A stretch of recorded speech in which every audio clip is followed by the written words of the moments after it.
इस वक्त की बड़ी खबर हम आपको बता रहे हैं। दिल्ली एनसीआर में एक बार फिर भूकंप के तेज झटके महसूस किए गए। भूकंप का केंद्र पाकिस्तान बताया जा रहा है।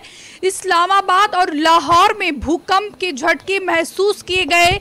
रिक्टर पैमाने पर भूकंप की तीव्रता 5.8 दर्ज की गई। भूकंप के झटके उत्तर प्रदेश, राजस्थान, हरियाणा, पंजाब और जम्मू कश्मीर में भी महसूस किए गए। अफगानिस्तान में भी इन झटकों से महसूस किया गया। बता दें कि बीते 2 हफ्ते में दूसरी बार दिल्ली एनसीआर में भूकंप के तेज झटके महसूस किए गए हैं। धरती के अंदर 7 टेक्टोनिक प्लेट्स है। फिलहाल जैसे ही भूकंप के तेज झटके महसूस किए गए वैसे ही लोगों में अफरा तफरी का माहौल बन गया। ये तस्वीरें भी हम आपको दिखा रहे हैं कि किस तरीके से लोगों के घरों में जो भी सामान था, चाहे वो पंखा हो या फिर कुर्सियां हो, सभी जोरदार तरीके से हिलने लगा। और इसके बाद जो है लोग अपनी जान बचाने के लिए घरों से बाहर निकले। लोगों में दहशत का माहौल बन गया है। बीते 2 हफ्ते की बात की जाए तो बीते 2 हफ्ते में ये दूसरी बार दिल्ली और एनसीआर में भूकंप के तेज झटके महसूस किए गए हैं और इस बार इसका केंद्र पाकिस्तान माना जा रहा है।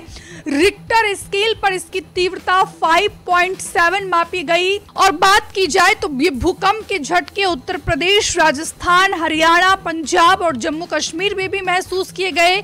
अफगानिस्तान में भी इसका झटका महसूस किया गया।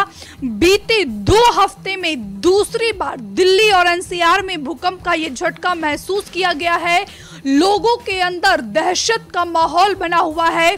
कई लोग अपने घरों में काम कर रहे थे, कई लोग ऑफिस में काम कर रहे थे, अपने दफ्तर में थे, कई लोग जो है वो चैन की नींद भी सो रहे होंगे। लेकिन जैसे ही भूकंप का तेज झटका आया वैसे ही लोग अपनी जान बचाने के लिए घरों से बाहर निकले। तस्वीरें हम आपको दिखा रहे हैं कि जो यहाँ पर ये देखिए, ये जो घर के डेकोरेशन में साज सज्जा के लिए जो लगाई जाती है वो यहाँ पर हिलता हुआ नजर आ रहा है।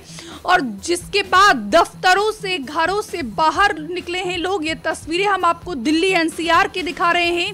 धरती के अंदर 7 टेक्टोनिक प्लेट्स हैं और ये प्लेट्स लगातार घूमती रहती है। और माना जाता है कि जब ये प्लेट आपस में टकराती है, एक दूसरे के ऊपर चढ़ती है या उनसे दूर जाती है, तब जमीन हिलने लगती है और इसी ही भूकंप कहा जाता है। भूकंप को नापने के लिए रिक्टर पैमाने का इस्तेमाल करते हैं, जिसे रिक्टर मैग्नीट्यूड स्केल कहते हैं। और इस बार इसकी तीव्रता 5.8 मापी गई है। सोचिए पाकिस्तान में कितनी बड़ी क्षति हुआ होगा इस भूकंप से, क्योंकि इसका जो केंद्र है वो पाकिस्तान की राजधानी इस्लामाबाद माना जा रहा है। वहां पर कुछ देर बाद ही तस्वीरें आनी शुरू हो जाएगी कि हो सकता है, क्योंकि अगर रिक्टर स्केल की बात की जाए तो ये भूकंप जोरदार था। कई मकाने भी क्षतिग्रस्त हुए होंगे। लेकिन फिलहाल पाकिस्तान में हड़कंप मच गया है। जैसे ही भूकंप के तेज झटके आए वैसे ही लोग घरों से बाहर निकले। ये तस्वीरें हम आपको लगातार दिल्ली एनसीआर की दिखा रहे हैं। और यहाँ पर हम बात कर रहे थे कि आखिरकार भूकंप कैसे आता है। रिक्टर मैग्नीट्यूड स्केल 1 से 9 तक होती है।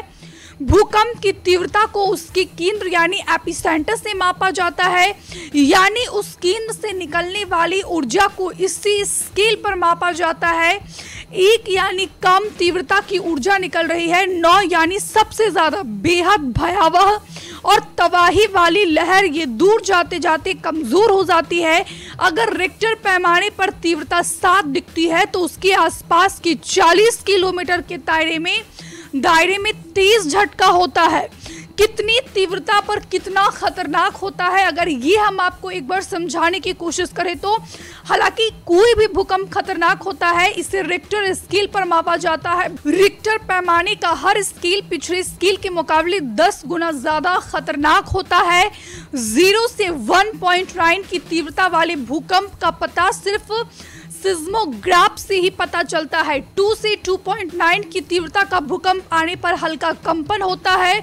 3 से 3.9 की तीव्रता का भूकंप आने पर ऐसा लगता है कि जैसे मानो बगल से कोई ट्रक गुजर गया हो। 4 से 4.9 की तीव्रता के भूकंप से खिड़कियां टूट सकती है। दीवार पर टंगे फ्रेम गिर सकते हैं और 5.9 की तीव्रता वाले भूकंप में घर का फर्नीचर हिल सकता है। तो 5.8 तीव्रता का भूकंप जो है वो आया है दिल्ली एनसीआर में। इस समय लोगों के बीच दहशत का माहौल है, लोग घरों से बाहर निकले हैं, अपने दफ्तर से बाहर निकले हैं। और इसके बाद की बात की जाए तो इसका जो केंद्र है वो पाकिस्तान की राजधानी इस्लामाबाद बताया जा रहा है। फिलहाल पाकिस्तान में भी लोगों के बीच अफरा तफरी का माहौल बन गया। वही अगर 6.9 की तीव्रता वाला भूकंप आता है तो इमारतों की नींव को दरका सकता है, ऊपरी मंजिल को नुकसान पहुंच सकता है। 7 से 7.9 की तीव्रता का भूकंप आने पर इमारतें ढह जाती है, जमीन के अंदर पाइपलाइन फट जाती है। 8 से 8.9 की तीव्रता की भूकंप में इमारतों के साथ साथ बड़े बड़े पुल भी गिर सकते हैं। हमसे जुड़े रहने के लिए हमारे YouTube चैनल को सब्सक्राइब करें और नई वीडियो की नोटिफिकेशन के लिए बेल आइकॉन को दबाएं।